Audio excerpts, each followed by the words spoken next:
जय वीर बालाजी दोस्तों, हमारे चैनल में आप सबका स्वागत है। कैसे हैं आप लोग? आशा करता हूँ आप सब लोग बहुत अच्छे होंगे। बालाजी की कृपा आप सब पर बनी रहे। दोस्तों, आज मैं फिर आपके लिए लेकर आया हूँ गांव की डरावनी कहानियाँ। अगर आपको हमारी ये कहानी पसंद आती है तो प्लीज़ कहानी को लाइक करिए, शेयर करिए और हाँ, चैनल को सब्सक्राइब करना मत भूलिएगा। बहुत समय पहले की बात है।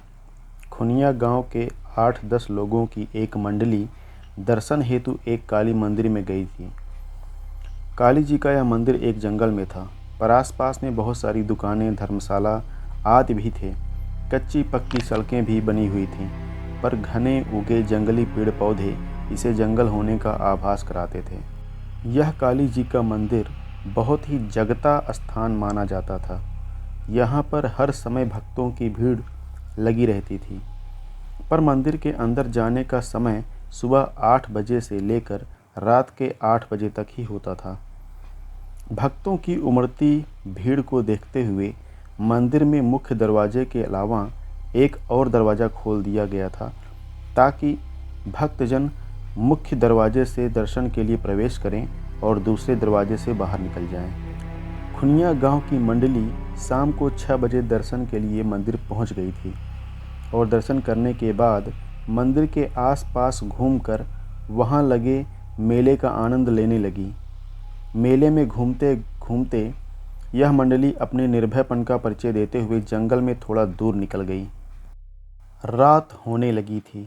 मंडली का कोई व्यक्ति कहता कि अब वापस चलते हैं, कल दिन में घूम लेंगे, पर कोई कहता, डर रहे हो क्या? इतने लोग हैं, थोड़ा और अंदर चलते हैं और फिर वापस आ जाएंगे। ऐसा करते करते यह मंडली उस जंगल में काफ़ी अंदर चली गई।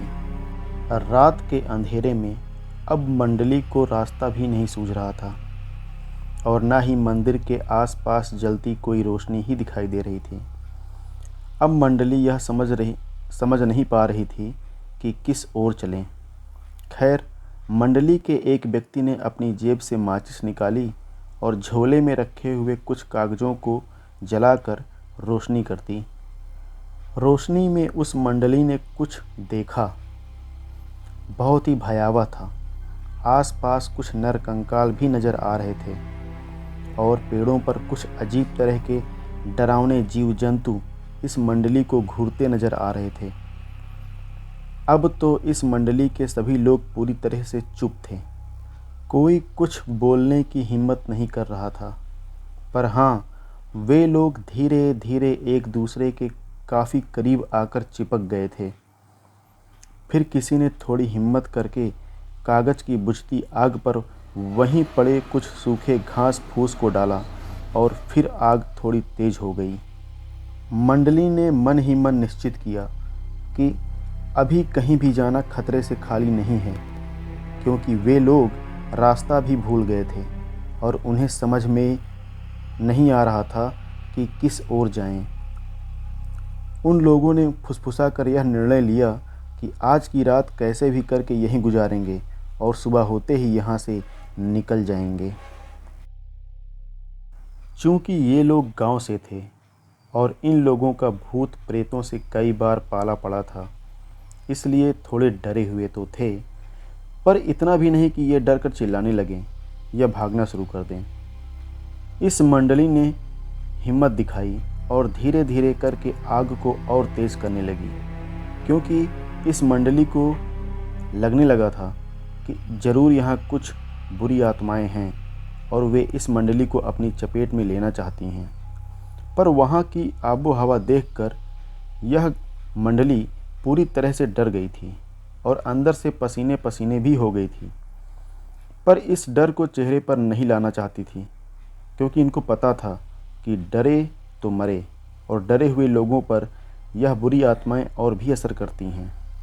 मंडली के कुछ लोग एक दूसरे का हाथ कसकर पकड़ लिए थे और पूरी तरह से सतर्क थे। कुछ लोगों ने हनुमान चालीसा आदि पढ़ना चालू कर दिया, तो कुछ लोग उस जंगल की काली माता की दुहाई करने लगे। अचानक एक भयानक आत्मा उनके सामने प्रकट हो गई और रौद्र रूप में अट्टहास करने लगी। उस समय का माहौल और भी भयानक हो गया था। अब इस मंडली के पसीने चेहरे पर भी दिखने शुरू हो गए थे। चेहरे लाल होना शुरू हो गए थे और ये लोग एक दूसरे को कसकर पकड़ लिए थे और करीब आ गए थे। अभी वह रौद्र आत्मा अट्टहास करके पूरे वातावरण को भयानक बना ही रही थी कि तभी वहाँ कुछ और आत्माएं आ गईं। अब तो इस मंडली की सिट्टी पिट्टी गुम हो गई। अब इन लोगों को अपना काल अपने सामने दिख रहा था। अब वहाँ एक नहीं लगभग 5-6 आत्माएं आ गई थीं और अपनी अजीब हरकतों से माहौल को पूरी तरह भयानक बना रही थीं। मंडली के एक व्यक्ति ने हिम्मत करके कहा कि अगर मरना ही है तो इनका सामना करके मरेंगे। जिसके पास भी चाकू आदि है निकाल लो, डंडे आदि उठा लो और इनका सामना करो। दरअसल उस समय लोग अपनी जेब में छोटा सा चाकू आदि भी रखते थे और कुछ लोग बराबर लाठी लिया रहते थे। इस मंडली के 2 लोगों के पास भी लाठी और 3 के पास चाकू थे। अब सब पूरी तरह से मुकाबला करने के लिए तैयार हो गए थे, पर शायद इन्हें लड़ने की नौबत नहीं आई। हुआ यूं, जैसे ही एक भयानक आत्मा ने इन पर हमला किया, उसका सिर कटकर अलग गिर गया और वह बिना सिर के ही खूब तेज भागने लगी तथा उसका सिर भी भाग निकला। अब माहौल एकदम से भयानक रणमय हो गया था, क्योंकि एक गौरवर्णीय व्यक्ति जो कोई साधु जैसा दिखता था और केवल धोती पहने हुए था, हाथ में तलवार लिए इन बुरी आत्माओं को काटे जा रहा था। देखते ही देखते उसने सारी बुरी आत्माओं को काट कर रख दिया।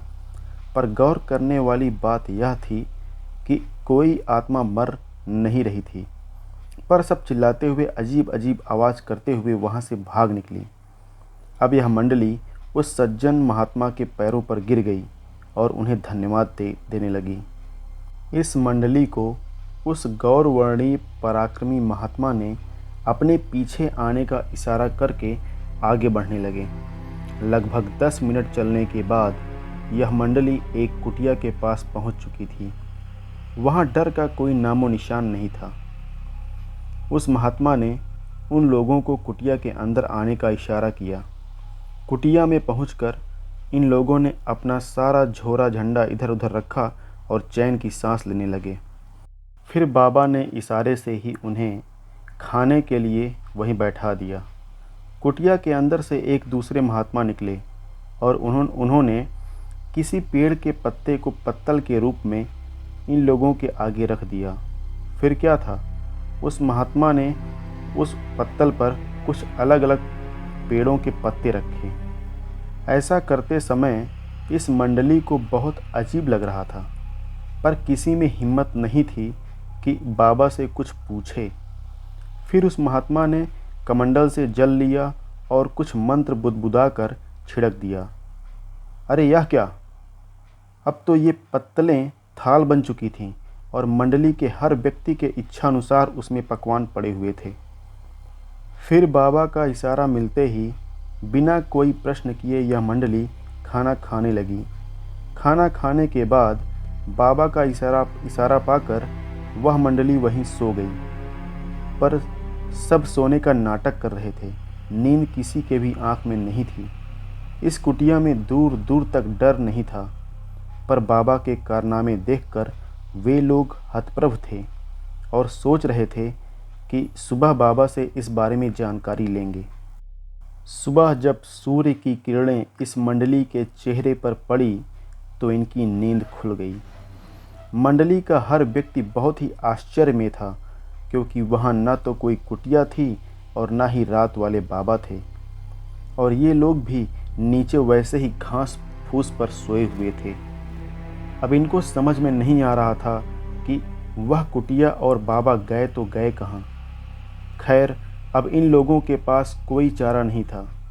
थोड़ा बहुत इधर उधर छानबीन करने के बाद इनको रास्ता भी मिल गया और ये लोग मेले में वापस आ गए। मेले में वापस आने के बाद ये लोग काली माता के मंदिर गए और वहाँ पुजारी से मिलकर सारी घटना बताई।